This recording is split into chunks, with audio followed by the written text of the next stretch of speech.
Hello friend, स्वागत है आपका आज का हमारे नए वीडियो लेक्चर में। आज हम यहाँ पर क्लास 11 का जो क्या है प्रोज का पहला चैप्टर था।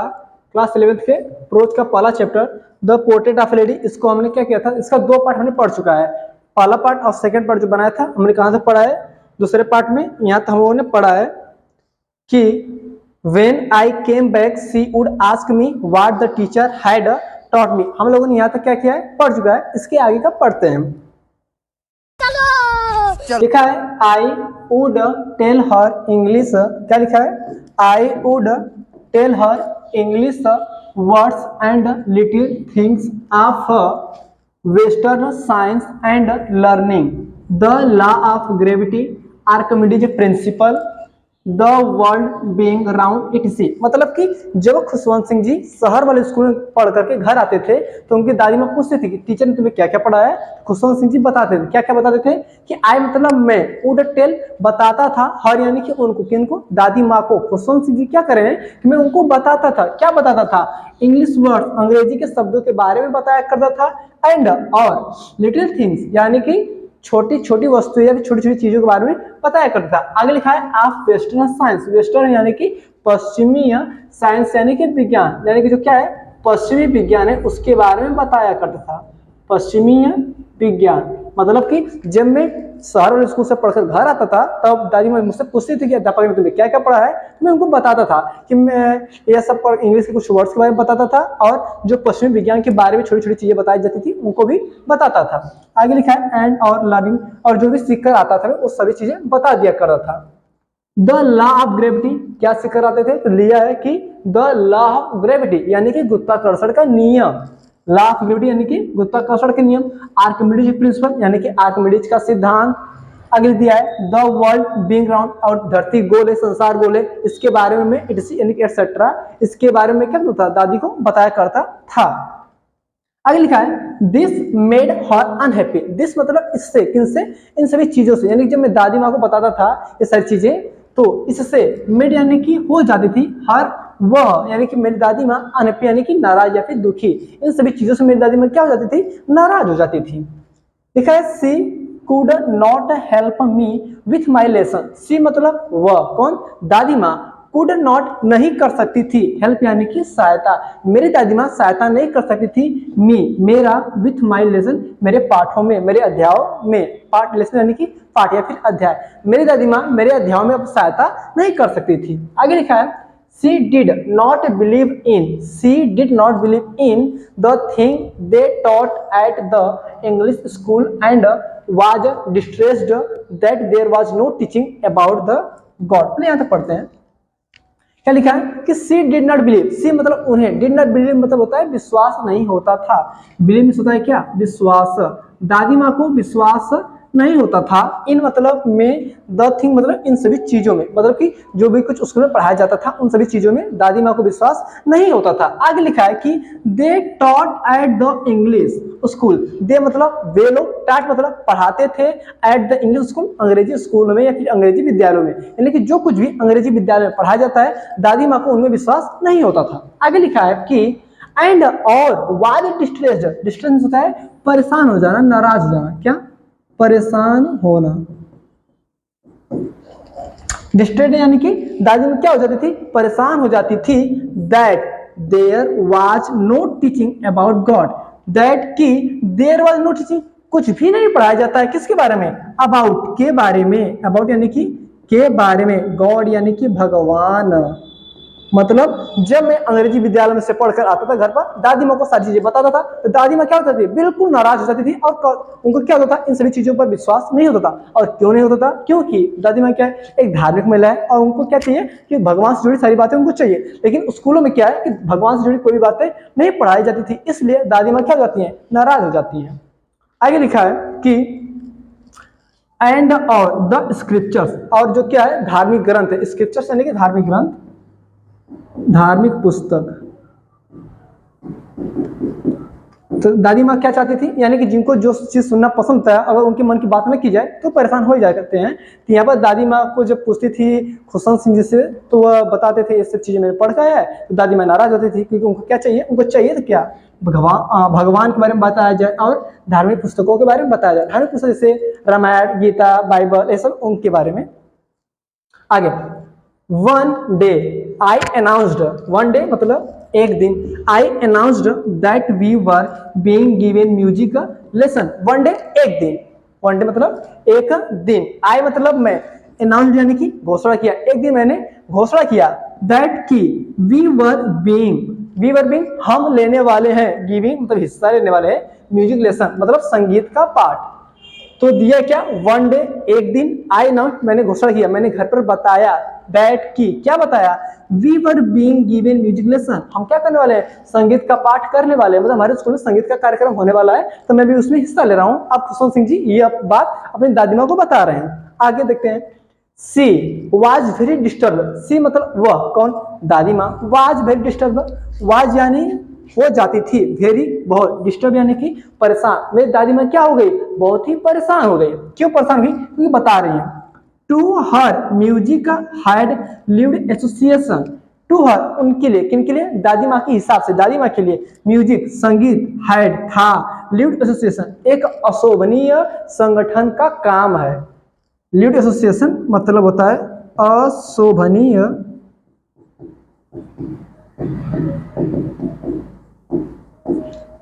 मतलब कि गाना का जो काम है, कार्यक्रम में संगीत को जो काम, संगीत सुनना है, फिर जो गाना गाने की जो बात है, यह हर व्यक्ति नहीं कर सकता, ये बहुत ही कम लोग करते हैं। तो दादी माँ के हिसाब से ये क्या है, एक अशोभनीय काम है। तो बोला है कि to her music had lived association, ये क्या है, एक अशोभनीय संगठन का काम है, मतलब यह एक सज्जन लोग या फिर जो अच्छे लोग होते हैं वह संगीत का काम नहीं करते हैं, गाना गाते होते नहीं है। ये दादी माँ के अनुसार दादी माँ ऐसा करना चाहती हैं। आगे लिखा है कि it was the monopoly of her lords and beggars and not meant for gentle fall. क्या लिखा, इट वाज यह था, इट यानी कि यह, क्या यह लिखा है, म्यूजिक लेसन यानी जो म्यूजिक का क्या है, कार्यक्रम है। इट यहाँ पर किसके लिए है, म्यूजिक के लिए है, ठीक है। इट यानी कि यह, वाज यानी कि था, the monopoly of her lords यानी कि बोलते हैं एक्चुअल में वेश्या, वेश्याओं का काम था, एंड बेगर्स यानी कि भिखारी, यानी कि जो लोग वेश्याएं लोग होती हैं और जो क्या करते हैं भिखारी होते हैं, तो गाना गाना केवल उन्हीं का काम है, हम जैसे लोगों का नहीं। तो इसका आगे दिया है कि एंड नॉट मीन, और इसका मतलब नहीं, यह नहीं है किसके लिए, फॉर के लिए, जेंटल फॉल्क यानी कि सज्जन व्यक्ति के लिए। मतलब क्या हुआ कि एक दिन जब खुशवंत सिंह जी स्कूल से कहाँ पर आए, घर पर आए, तो अपनी माँ से फिर अपने घर में बताया कि मैं क्या करने, संगीत का कार्यक्रम करने वाला हूँ। दादी माँ सुनी, नाराज हो गई, क्योंकि उनके हिसाब से क्या है, संगीत का काम हर व्यक्ति नहीं कर सकता है, क्योंकि क्या एक अशोभनीय काम है, इसलिए दादी माँ क्या कहती है, सज्जन व्यक्ति ऐसे काम नहीं कर सकते हैं, ठीक है। आगे पढ़ते हैं, लिखा है सी सेड, सी मतलब उन्होंने, सेड यानी कि कहा, नथिंग यानी कि कुछ नहीं, but her silence meant disapproval. She said उन्होंने कहा, नथिंग कुछ नहीं, उन्होंने कुछ नहीं कहा, किन्होंने, दादी माँ ने कुछ नहीं कहा, बट लेकिन हर साइलेंस उनकी शांति, उनकी चुप्पी, मिंट का मतलब था, मिंट यानी कि मतलब या फिर अर्थ, साइलेंस यानी कि चुप्पी या फिर शांति। दादी माँ के शांति का मतलब क्या था, डिसअप्रूवल नामंजूरी या फिर नाराजगी। मतलब दादी माँ जब शांत हो गई तो खुशवंत सिंह जी क्या समझ गए कि यह काम, तो दादी माँ क्या है, नाराज हो गई हैं या फिर वो हमको यह काम करने से मना करिए, फिर ऐसा अनुमति नहीं दे रही है। She rarely talked to me after that, she मतलब वह, रेयरली मतलब बहुत ही कम, रेयरली मतलब बहुत ही कम, क्या, रेयरली बहुत ही कम, टॉक्ड बात करती थी, टू मी मुझसे, वह मुझसे बहुत कम ही बात करती थी, आफ्टर मी यानी मुझसे, आफ्टर यानी कि के बाद, दैट यानी कि उस घटना के, किस घटना के, जो मैंने कहा कि आज मैं संगीत का कार्यक्रम करने वाला हूं, इस घटना के बाद से दादी माँ मुझसे क्या हो गई, बहुत कम बात करने लगी, ठीक है। आगे पढ़ते हैं, देखा है when I went up to university, when मतलब जब, I मतलब मैं, went up गया, to university यानी कि विश्वविद्यालय, जब मैं कहां पर गया, विश्वविद्यालय पढ़ने के लिए गया, I was given a room of my own. I मतलब मुझे, वॉज गिवेन दिया गया, और रूम एक कमरा, ऑफ माई ओन खुद का या फिर अपना। जब मैं कहां पर गया, विश्वविद्यालय पढ़ने के लिए गया, यूनिवर्सिटी यानी कि विश्वविद्यालय, विश्वविद्यालय, जब मैं विश्वविद्यालय में पढ़ने के लिए गया तो मुझे खुद का कमरा दिया गया। The common link of friendship was snapped. The common link यानी कि साझे की कड़ी, कॉमन लिंक यानी कि साझे की कड़ी, ऑफ फ्रेंडशिप यानी कि मित्रता, तो मित्रता के साझे की कड़ी क्या हो गई, वाज स्नैप्ड टूट गई। स्नैप्ड मींस होता है टूटना।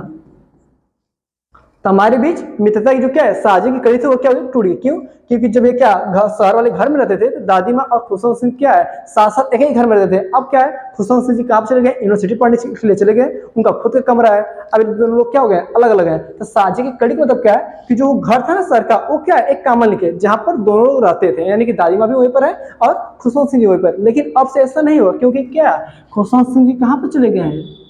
यूनिवर्सिटी चले गए हैं। इसलिए तो when I went up to university, जब मैं विश्वविद्यालय गया, I was given a room of my own, मुझे खुद का कमरा दिया गया। The common link of friendship was snapped, हमारे बीच मित्रता की जो क्या है साझे की कड़ी थी, लिंक थी, वो क्या हो गई, टूट गई।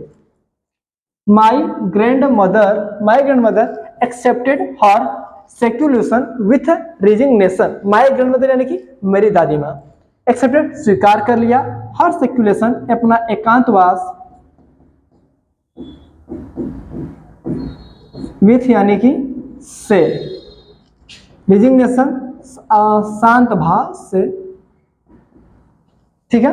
तो माई ग्रैंडमदर मेरी दादी माँ, एक्सेप्टेड स्वीकार कर ली, हर सेक्युलेशन अपना एकांतवास, विथ से रिजिग्नेशन शांत भाव से, यानी कि दादी माँ बिना कुछ कहे क्या कर ली, अपना एकांतवास स्वीकार कर ली।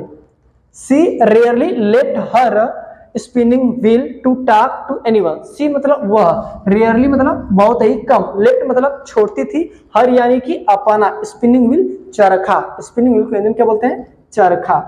यानी कि दादी माँ अपने चरखे को बहुत ही कम छोड़ती थी,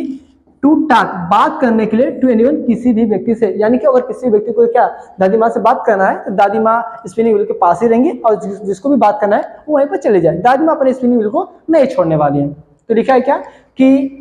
सी rarely left her spinning wheel to talk to anyone, यानी कि दादी माँ किसी से बात करने के लिए क्या करती है, अपने चरखे को बहुत ही कम छोड़ती हैं। आगे लिखा है from sunrise to sunset, from sunrise to sunset, from sunrise, sunrise मतलब होता है क्या सूर्योदय, टू सनसेट यानी कि सूर्यास्त, सूर्योदय से सूर्यास्त तक। She sat by her wheel spinning, she मतलब वह, सेट यानी कि बैठी रहती थी, बाई हर व्हील स्पिनिंग अपने चरखे के पास, सूर्योदय से लेकर सूर्यास्त, यानी कि जब सुबह होता था, सुबह से लेकर कहां तक, रात तक, शाम तक दादी माँ क्या करती हैं, अपने चरखे के पास बैठी रहती हैं। And out reciting prayers, reciting बोलती रहती हैं, गाती रहती हैं, जपती रहती हैं, कहती रहती हैं क्या, प्रेयर्स प्रार्थना, यानी कि जब सुबह होता है दादी माँ क्या करती हैं, सुबह से लेकर शाम तक अपने प्रार्थना को गाती रहती हैं और अपने चरखे के पास बैठी रहती हैं। Only in the afternoon she relaxed for a while to feed the sparrows. Only मतलब केवल, इन मतलब में, द आफ्टरनून यानी कि दोपहर, केवल दोपहर के समय में ही, सी मतलब वह, रिलैक्स यानी कि आराम करती थी, केवल दोपहर के समय में ही वह क्या करती हैं, आराम करती थी, फॉर के लिए, अ वाइल जब, टू फीड भोजन खिलाना, फीड क्या होता है भोजन खिलाना, फीड यानी कि भोजन खिलाना। तो मेरी दादी माँ क्या करती है, केवल दोपहर के समय में आराम करती है, तब आराम करती हैं जब वो क्या करती हैं, भोजन खिलाती हैं, द स्पैरोज यानी कि गौरैयों को, पक्षियों को, सिंपल सा बोल सकते, कोई दिक्कत नहीं है। तो मेरी दादी माँ क्या करती है, केवल दोपहर के समय में ही आराम करती हैं जब वो क्या करती है, पक्षियों को खाना खिलाती है। While she sat in the veranda breaking the bread into little bits, while मतलब जब, सी मतलब वह, सेट यानी कि बैठती थी, जब वह बैठती थी कहां पर, इन मतलब में, द बरामदा यानी कि बरामदे में, जब मेरी दादी माँ बरामदे में बैठती थी तब क्या होता था, ब्रेकिंग तोड़ते हुए, क्या तोड़ते हुए, यहाँ पे ब्रेकिंग क्या है, पार्टिसिपल है, तोड़ते हुए, द ब्रेड रोटी को, इनटू लिटिल बिट्स छोटे टुकड़े में, इनटू यानी कि में, लिटिल यानी कि छोटा, बिट्स यानी कि टुकड़ा। तो while she sat in the veranda breaking the bread into little bits, यानी कि जब मेरी दादी माँ क्या बरामदे में बैठती थी, कब अपने मतलब कि छोटी रोटी को छोटे छोटे टुकड़े करने के लिए, तब कामा यानी कि तब hundreds of little birds collected around her creating a veritable bedlam of chirpings, यानी कि हम यहाँ से पढ़ते हैं while से लेकर के वेरिटेबल बेडलम ऑफ चिरपिंग यहाँ तक, ठीक है। क्या है कि while she sat in the veranda, जब वो बरामदे में बैठी थी, क्या करते हुए, breaking the bread into the little bits, रोटी के छोटे छोटे टुकड़े करते हुए, यानी कि दादी माँ रोटी के छोटे छोटे टुकड़े करते हुए बरामदे में जब बैठती थी, तब hundred of little birds, hundreds यानी कि सैकड़ों, ऑफ लिटिल बर्ड्स छोटी छोटी पक्षियां, सैकड़ों छोटी पक्षियां कलेक्टेड इकट्ठा हो जाती थी, आ जाती थी अराउंड हर उनके चारों तरफ, मतलब कि दादी में क्या कर रही है, रोटी के छोटे छोटे टुकड़े कर रही है, तब उनके पास सैकड़ों पक्षियां क्या कर रही है, चारों तरफ आकर उनको घेर ले रही है। Creating a veritable bedlam of chirping, creating निकाल रही है a veritable bedlam of chirping, इसका मतलब होता है चहचहाने की आवाज, और ऐसी आवाज जिससे वो क्या कर देती है, उनको पागल कर देती है, मतलब कि पागल सी बना देती है, पागल कर एक्चुअली में नहीं कर देती है। तो वेरिटेबल बेडलम ऑफ चिरपिंग यानी कि एक ऐसी आवाज निकालती है जिससे वो क्या होती है, दादी माँ लगभग पागल सी हो जाती है। तो हंड्रेड ऑफ लिटिल बर्ड्स, सैकड़ों पक्षियां कलेक्टेड अराउंड हर, उनके चारों तरफ इकट्ठा हो जाती हैं और क्रिएटिंग आवाज निकालती हैं, पक्षियां क्या करती हैं, आवाज निकालती हैं, और वेरिटेबल बेडलम और चिरपिंग, अब नॉर्मल सा बोल सकते हैं कि चहचहाने की आवाज निकालने लगती है, मतलब कि चींची करने लगते हैं। Some came and perched on her legs, other on her shoulders,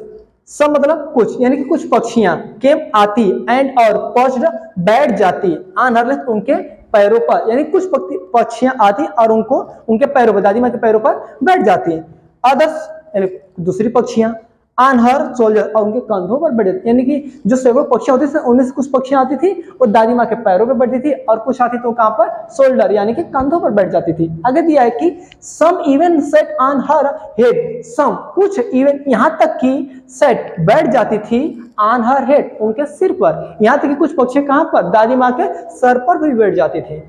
आगे लिखा है she smiled but never shooed them away, she मतलब वह, स्माइल यानी कि मुस्कुराती थी, बट लेकिन नेवर कभी भी नहीं, शूड देम अवे उन्हें दूर भगाती थी। शूड अवे में होता है क्या, दूर भगाना, दूर भगाना, मतलब दादी माँ के ऊपर पक्षियां बैठती थी, दादी माँ क्या पक्षियों को भगाती नहीं थी, मुस्कुराती रहती थी। It used to be the happiest half hour of the day for her. It used to be, यह उनके लिए होता था, यह used to be होता था, the happiest सबसे खुशी का समय होता था, हाफ आवर आधा घंटा, ऑफ अ डे दिन का, मतलब दिन का आधा घंटे क्या उनके लिए खुशी का सबसे अच्छा समय है, फॉर हर उनके लिए, यानी कि दादी माँ के लिए क्या है, खुशी का जो सबसे अच्छा समय वो क्या है, यही है जो क्या करते हैं, छोटे छोटे पक्षियों को छोटे छोटे टुकड़े करके रोटी के खाना भोजन खिलाते हैं। तब कोई दिक्कत नहीं, आगे पढ़ते हैं। When I decided to go abroad for further study, when मतलब जब, I मतलब मैंने, decided यानी कि निश्चय किया, जब मैंने निश्चय किया, when I decided जब मैंने निश्चय किया, to go जाने के लिए, abroad यानी कि विदेश, जब मैंने विदेश जाने का निश्चय किया, for further study आगे की पढ़ाई के लिए, further यानी कि आगे, स्टडी यानी कि पढ़ाई। When I decided to go abroad for further study, जब मैंने आगे की पढ़ाई के लिए विदेश जाने का निश्चय किया, कामा यानी कि तब, I was sure मैं निश्चित था, I was sure यानी कि मैं निश्चित था, मुझे पता था, my grandmother would be upset, my grandmother मेरी दादी माँ, would be upset मतलब क्या हो जाएंगी, नाराज हो जाएंगी, मुझे पक्का था, मैं मतलब कि मुझे पहले से पता था कि जब मैं क्या करूंगा, विदेश जाने के बाद बारे में बात करूंगा, दादी माँ मुझे क्या, मतलब कि दादी माँ क्या हो जाएंगी, बिल्कुल नाराज हो जाएंगे। I would be away for 5 years and at her age one could never tell. I would be मैं हो जाऊंगा, अवे यानी कि दूर, मैं क्या हो जाऊंगा, मैं उनसे दूर हो जाऊंगा, फॉर 5 years 5 सालों के लिए, मैं 5 सालों के लिए दादी माँ से क्या हो जाऊंगा, दूर हो जाऊंगा, एंड और एट हर एज उनकी उम्र के बारे में, वन कोई भी, नेवर कभी भी नहीं, कुड टेल बता सकता था, मतलब कि मैं 5 सालों के लिए दादी माँ से दूर हो जाऊंगा और कोई भी ऐसा नहीं है जो क्या करे, दादी माँ की उम्र के बारे में मुझे बता सके। बट लेकिन माई ग्रैंड मदर कुड, लेकिन मेरी दादी माँ क्या कर सकती है, बता सकती है, बट लेकिन माई ग्रैंड मदर मेरी दादी माँ कुड, आगे यहाँ पर क्या रहेगा हमारा टेल, क्या कर सकती है, मेरी दादियाँ मुझे बता सकती हैं किसके बारे में, अपनी उम्र के बारे में। She was not even sentimental, she was not नहीं हुई, इवन यहाँ तक कि सेंटिमेंटल मतलब होता है भावुक, यहाँ तक कि दादी माँ क्या भावुक भी नहीं हुई। मतलब जैसे लोग जब कोई छोड़कर जाता है या फिर जैसे हमारे घर मेहमान है जब जाने लगते हैं तब थोड़ा इमोशनल हो जाते हैं, हम चाहते हैं कि वो हमें छोड़कर न जाए, तो ऐसा यहाँ पर है सी वॉज नॉट इवन सेंटिमेंटल। लेकिन यहाँ पर क्या हुआ, दादी माँ थोड़ा सी भावुक नहीं है कि मेरा पोता जा रहा है और उसके लिए दादी माँ को थोड़ा भी दुख है, ऐसा कुछ नहीं है। She came to leave me at the railway station but did not talk or show any emotion. She मतलब वह कौन, दादी माँ। came to leave छोड़ने के लिए आई, to leave यानी कि छोड़ना,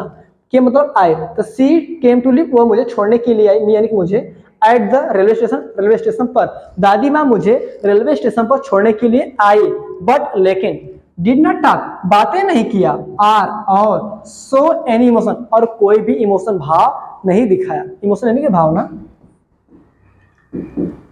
मतलब जब मैं क्या विदेश जाने के लिए बात कर रहा था, मैं विदेश जाने, अब मुझे विदेश जा मतलब कि मैं विदेश जा रहा हूँ, तो दादी माँ मुझे कहाँ पर आई है, स्टेशन छोड़ने के लिए आई है, और थोड़ा सी बातें भी नहीं कही और न कोई भावना भी दिखाई है कि अरे लाल मत जाओ, मतलब कैसा कैसे खाओ पिए, पूछते ना सब वैसा ही।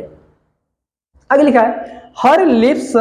Moved in prayer, her lips उनके होठ मूव्ड हिल रहे थे, इन प्रेयर यानी कि प्रार्थना में, तो हर लिप्स उनके होठ मूव्ड इन प्रेयर प्रार्थना में क्या कर रहे थे, हिल रहे थे।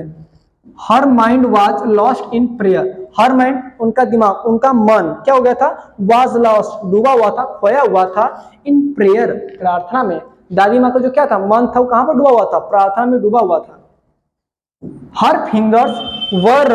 Busy to telling the beats, her fingers उनकी अंगुलियां वर थी, बिजी बेस थी, telling the beats of her rosary मनके की माला को जपने में, टेलिंग जपने में, द बीट्स यानी कि माला ऑफ हर रोजरी मनके की, यानी कि दादी माँ जो क्या है अंगुलियां हैं वो मनके की माला में जपने में क्या है बिल्कुल बिजी है।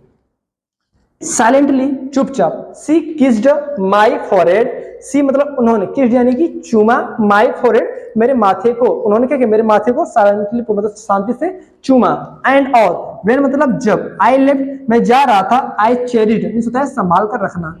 संभाल कर रखना, और जब मैं जाने लगा तो मैंने क्या किया संभाल कर रख लिया, द मोइस्ट, मोइस्ट मींस होता है गीली, क्या गीली, इम्प्रिंट यानी कि छाप। जब मैं यहाँ से विदेश जाने लगा तो मैंने क्या किया दादी के इस चुंबन को, यानी जो दादी ने मुझे क्या किया चुमा है, इस गीली छाप को मैंने क्या किया है संभाल कर रख लिया है, एज परहैप्स यानी कि शायद, द लास्ट साइन, लास्ट यानी कि आखिरी, साइन यानी क्या है निशानी है, अब फिजिकल कांटेक्ट शारीरिक संबंध का, बिटवीन अस हमारे बीच, यानी कि यह शायद आखिरी निशानी है हमारे बीच शारीरिक संबंध का, मतलब कि दादी माँ इसके बाद शायद अब कभी उसको कभी गले न लगा पाए, मतलब उनको मिल ना पाए, ये लास्ट बार है, इसलिए बोल रहा है कि यह क्या है the last sign of physical contact between us, यह क्या है हमारे बीच शारीरिक संबंध क्या है बिल्कुल आखिरी निशानी है, इसलिए खुशम सिंह जी क्या कर रहे हैं उसकी मतलब दादी माँ की गीली छाप को अभी जो उन्होंने चूमा है उसको संभाल कर रखे हैं। आगे पढ़े, but that was not so, but मतलब लेकिन, दैट वाज नॉट सो ऐसा नहीं हुआ, but that was not so लेकिन ऐसा नहीं हुआ। आफ्टर 5 years 5 सालों के बाद, आई केम बैक होम मैं कहां पर आया घर पर आया, आई केम बैक होम मतलब मैं घर वापस आया, आई मतलब में, केम मतलब आया, बैक यानी कि वापस, होम यानी कि घर, मैं घर वापस आया, एंड और was met by her at the station,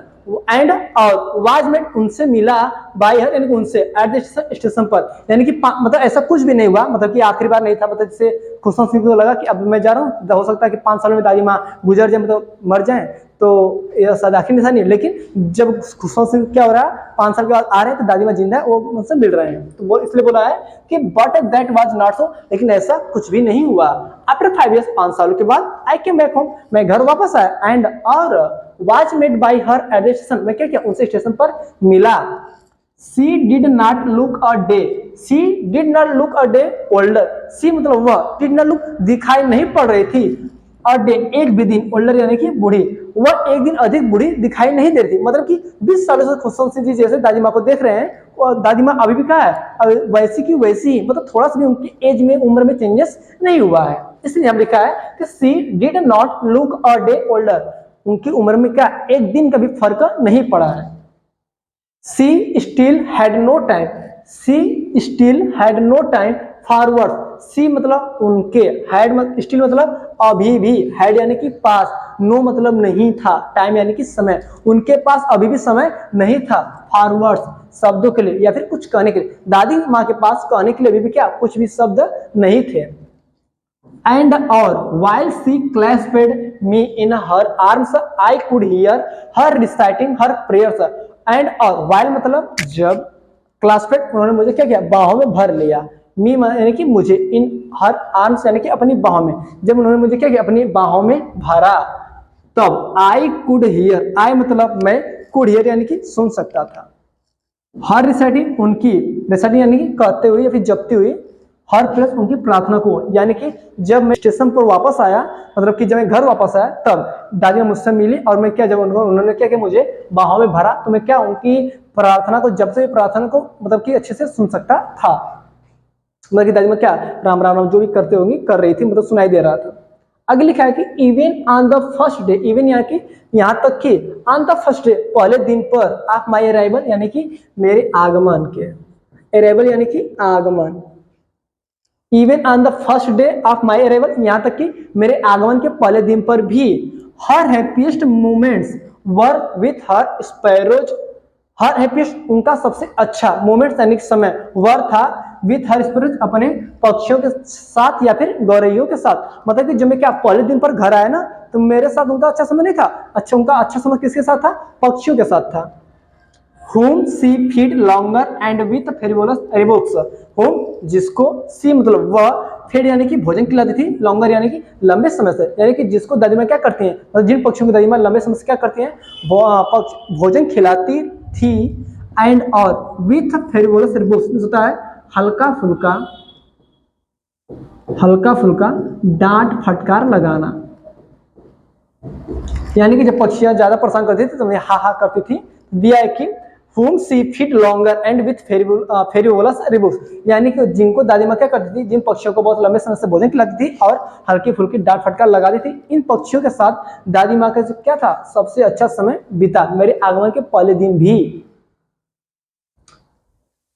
आज के लिए काफी है, अगला वीडियो इसका पार्ट 4 बनेगा, वहां पर ये चैप्टर बिल्कुल तरह से पूरी तरह से क्या हो जाएगा, फिनिश हो जाएगा। तब तक के लिए धन्यवाद। अगर आपको वीडियो पसंद आए तो वीडियो को लाइक करें और चैनल को सब्सक्राइब करें ताकि आपको ऐसे वीडियो और मिल